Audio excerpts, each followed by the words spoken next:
So, Unfinity spoiler season is here, and already crazy things are just happening. I mean, if you haven't seen my most recent episode on Haunted House and other attractions, well, apparently these cards are legal in Eternal formats, which of course includes Commander, so make sure you check that one out at some point. But don't leave just yet because, oh no, they did it. Wizards did it. Here we go.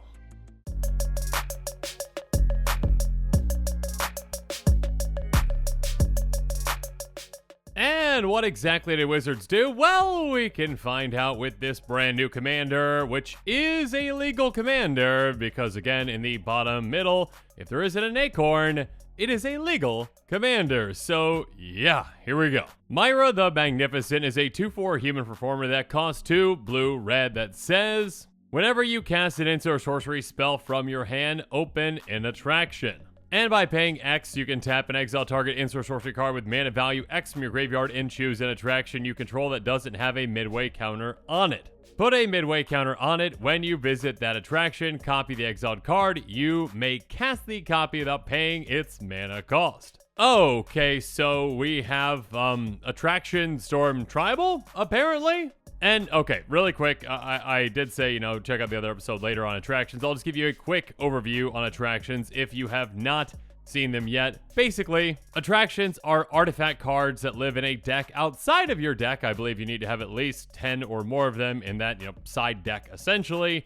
And when you open an attraction, that means that you take the top card off of that side deck and you put that artifact attraction directly into play. So with this commander, again, opening attraction is incredibly easy. I mean, again, I did say a, storm, essentially, attraction commander.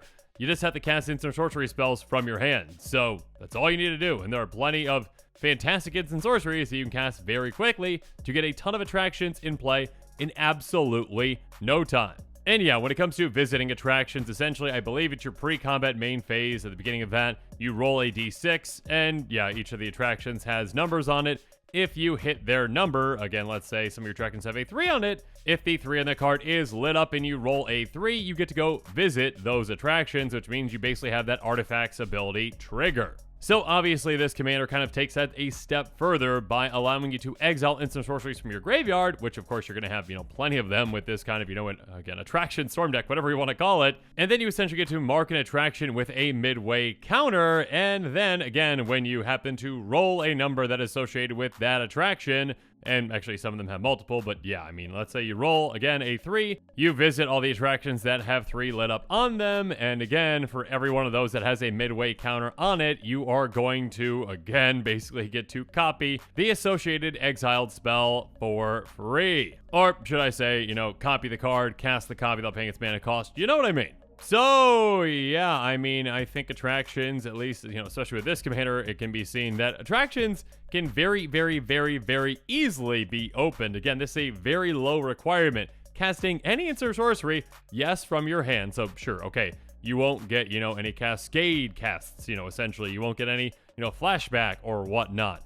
But still, there are a ton of Spellslinger decks out there, and Izzet is a great combination for Spellslinger that utilize a lot of fantastic instant sorceries that you can cast very, very, very quickly, and you can just have some explosive turns, and yeah, I mean, at a certain point, you're probably going to run out of attractions. From what I read, I believe there are 22 Eternal Legal attractions that are going to be in Unfinity. So, I mean, I believe then your attraction deck off to the side, or whatever you want to call it, would have 22 of them. So, yeah, I mean, it would not surprise me if you get all 22 into play. Which, of course, makes those die rolls incredibly crazy. And, of course, there are ways to, affect your die rolls as well and to get better die rolls. And, yeah, this is going to get a bit out of control when it comes to keeping track of everything that is going on, especially, again, when you've got those midway counters, too. Now, really quick, I basically already gave my opinion on attractions in that other episode. So, yeah, if you want to see my opinion on that specifically, make sure you check that episode out at some point. But in this episode, I'm going to be taking you through, cards that work well with this commander. So make sure you keep in mind that in the description below, there is a linked list of cards that I'm talking about on this episode. And if you are excited about this commander, make sure you check out some of those cards and maybe pick up some of them, sooner rather than later. Because when a new exciting commander is spoiled, sometimes cards that work well with it tend to go up in price sooner rather than later. And now with all that said, let's jump into the cards.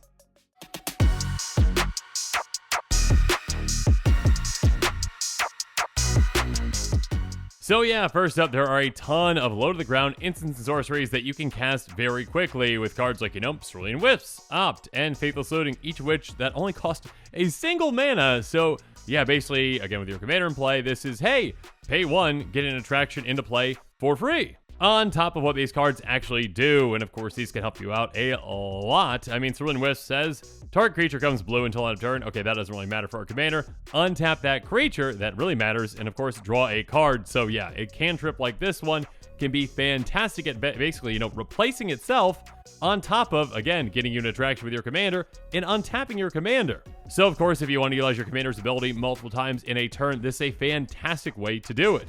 And of course, keep in mind again, our commander can, utilize that ability to exile this, basically get it attached to an attraction.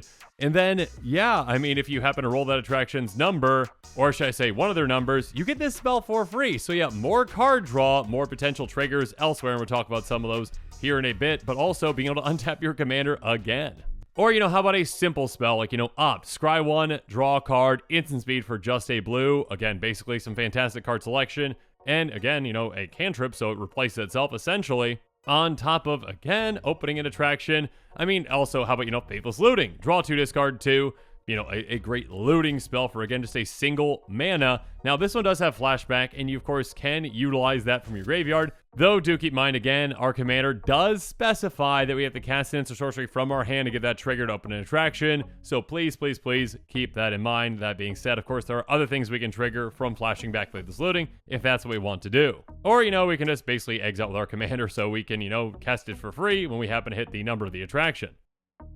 Moving on though, how about some quote-unquote free spells like, Gitaxian Probe or Frantic Search? Get Probe has, look at target player's hand, draw a card. It only costs a Phyrexian blue mana, so we can pay, a single blue for that if we want, or we can just pay 2 life, again, for basically a free spell. So this can allow us to open up an attraction for free, and yeah, also, again, get whatever other triggers we're going to have, and yeah, we've got plenty of those. Or how about Frantic Search, which goes about being free in a different way. Draw 2 cards, discard 2 cards, untap up to 3 lands. So, okay, technically this one actually can net us mana if, we have, say, like a bounce land or some kind of a land that taps for multiple mana in play.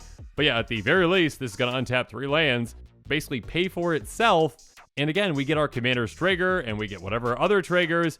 And when we have this attached to, again, an attraction with that midway counter, with our commander, when we hit that, we are getting a lot of free value right there. Again, loot 2, essentially, and get free mana. So yeah, free spells like these can be incredible in a deck like this, which again, I mean, attraction, storm, or whatever you want to call it, whatever this concept is.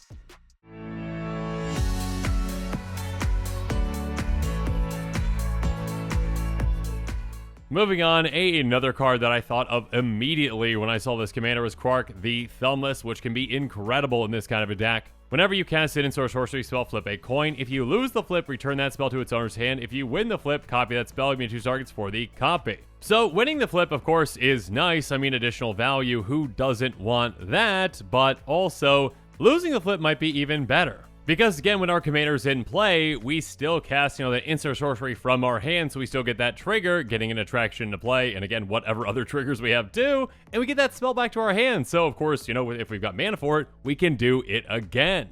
Basically just a way to ensure that we're either getting additional value out of a spell, or again, be able to cast it additional times so that we can actually get our triggers multiple times. And speaking of another trigger that we're really going to want to take advantage of, let's talk about Metallurgic Summonings. It says, whenever you cast an instant sorcery spell, create an XX colorless construct artifact creature token, where X is that spell's mana value. On top of that, by paying 3 blue, we exile it and return all instant and sorcery cards from our graveyard to our hand. Activate only if you control 6 or more artifacts. This one is actually pretty incredible with this commander, again, for multiple reasons. Obviously, we can make a lot of creature tokens with this, which is great. But on top of that, we're essentially guaranteed to get to that 6 artifact requirement. I mean, we just have to cast, 3 instant sorceries, essentially? You get that construct for each one of them. And on top of that, again, those attractions are also artifacts. So we very easily can, help us essentially storm off and get all of our instants and sorceries back again with this, on top of it providing just value throughout the game.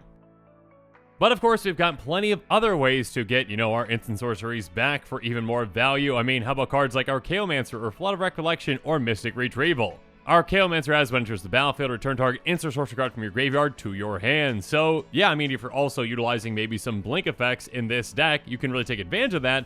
I mean, just picture this with, one Essence Flux, essentially. Again, a blue mana, exile a creature, bring it back. You can just keep doing that again and again and again and again, getting a ton of attractions in play and, again, value from other things like that Metallurgic Summonings. Or how about a one-off again like Flood of Recollection, return target instant sorcery card from your graveyard to your hand, exile Flood of Recollection. Again, for just 2 mana, we get, all of our triggers, including our commanders, and on top of that, we get something else back, which comprises a lot of value. Or we can get multiple things back again with a Mystic Retrieval, return target instant sorcery card from your graveyard to your hand, and we can flash it back for 2 in a red. Again, as I mentioned with Faithless Loading, keep in mind that our commander is not going to trigger off of that flashback cast, but other things like, Metallurgic Summonings will.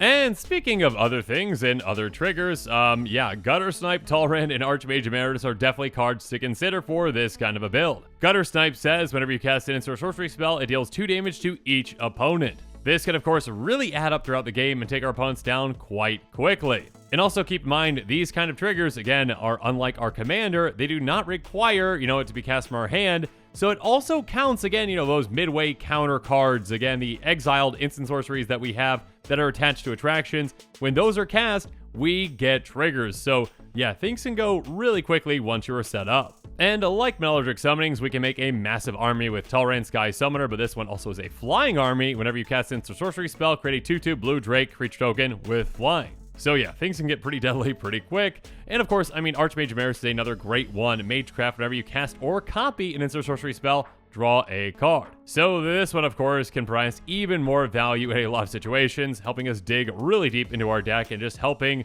this storm keep rolling.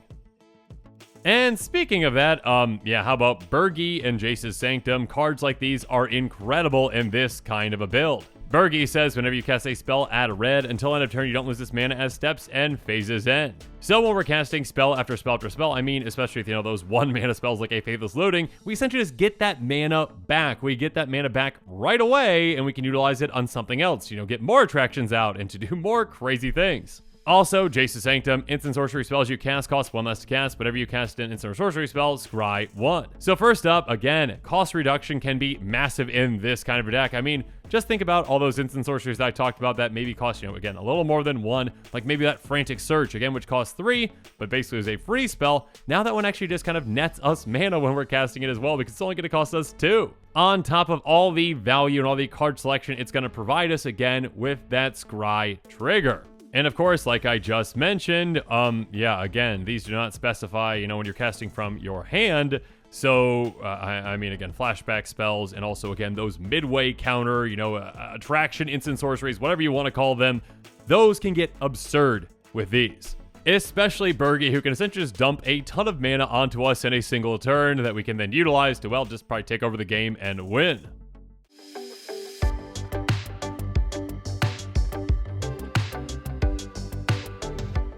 And speaking of winning, how about Urza, Lord High Artificer? Because, again, like I mentioned, those attractions are artifacts that are on the battlefield that we get just into play for free thanks to our commander when we cast those instant sorceries. So, of course, we can utilize those artifacts. First up, Urza makes, a construct that gets bigger based on the number of artifacts, which is nice, but also, and more importantly, tap an untapped artifact you control, add blue. So basically, our commander is helping us, make mana rocks in a way when Urza is in play. Every single time we cast instant sorcery, we make a mana rock. We basically, make a, like a Sapphire Mox every single time. So yeah, a Sapphire Mox that is also an attraction that does other things and has other triggers.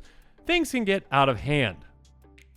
So make sure you consider other cards that care about you having a lot of artifacts as well, and take advantage of all those attractions with cards like Clock of Omens, Shimmer Dragon, and Garpor Aether Grid. Clock of Omen says tap 2 untapped artifacts you control, untap target artifact. So this is kind of like a mini Urza in a way. Or actually, if you've got something that, that can tap for, 2 or more, like a Soul Ring, this basically can just be an Urza for you as well. Tap 2 of your attractions, untap a Mana Rock, and again, if it's a Soul Ring, you're tapping for 2. Most Mana Rocks, again, are tapping for 1.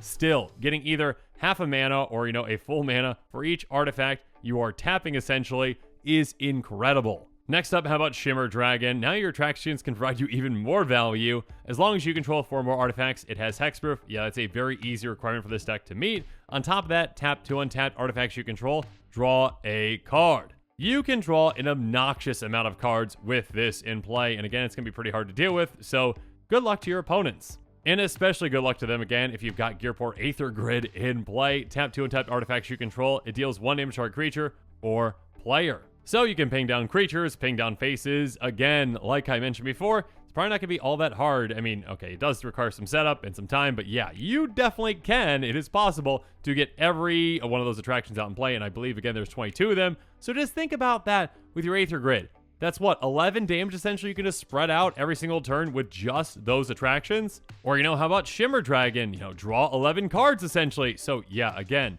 things can get out of control in this attraction storm build. Or attraction spellslinger, whatever we're calling it.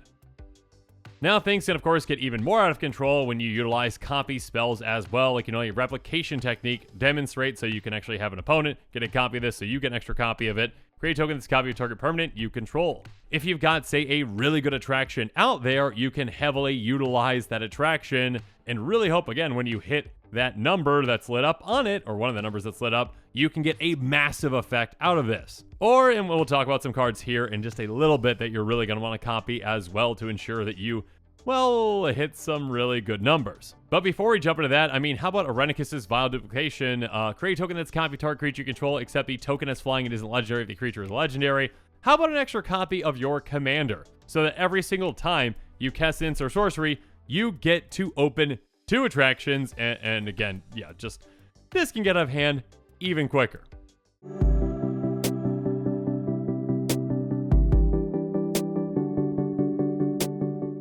But like I said, again, when it comes to copying something, with like replication technique, how about something like, a Barbarian class?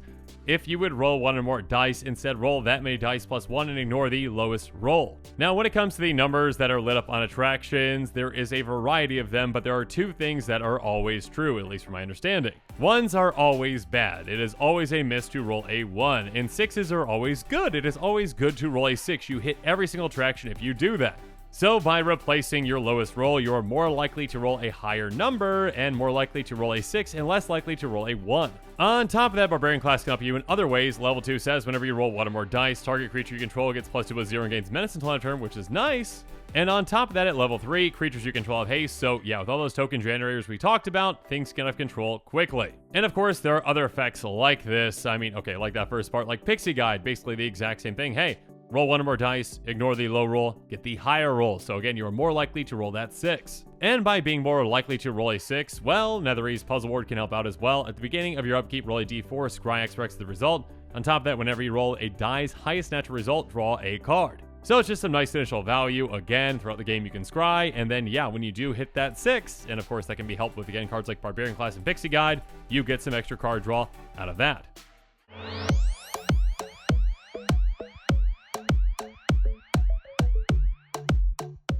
But now this episode is coming to a close. It's time for me to give you my final thoughts on Myra the Magnificent. Yeah, I didn't expect them to print something that would make it so easy to get attractions out and to really take advantage of them. You can do some pretty absurd things with Myra the Magnificent. And yeah, with whatever we're calling this, again, Attraction Storm, Attraction Spellslinger, whatever you want to call it, once you're set up properly, you can really take over a game. And yeah, like I mentioned earlier, if you haven't seen my earlier episode on attractions and you want to learn more about them and different kinds of attractions that have been shown off so far, make sure you check that episode out. And of course, on top of that, in the description below, again, just a reminder, there is that linked list of cards I talked about on this episode. And if you're excited about this commander, well, check out that link because, again, when a new exciting commander is spoiled, sometimes cards that work well with it tend to go up in price sooner rather than later. And of course, also make sure you stay tuned to this channel for even more exciting quick takes and spoilers coming up. And with that, the show is coming to a close, so it's my turn to hear from you. So in the comments below, let me know what your thoughts on this episode are, and as always, thanks again and have a good one. This show and episodes like this one are possible thanks to viewers like you. If you're looking for an easy way to help support this show, make sure that you like, share, and subscribe. Also, hit that bell notification icon so you don't miss any new episodes. You can also go check out our playmats and other merchandise at thecommandersquarters.com. We also have a ton of brand new t-shirt designs in stock, so make sure you check out those as well. Another easy way to support this show is with our TCG Player affiliate links. So whether you're buying a deck or individual cards, you can use this general link right here or one in the description. And the final way that you can support this show is by supporting us directly by becoming a patron. There are many benefits to being a patron, and I truly couldn't do this without all of their support.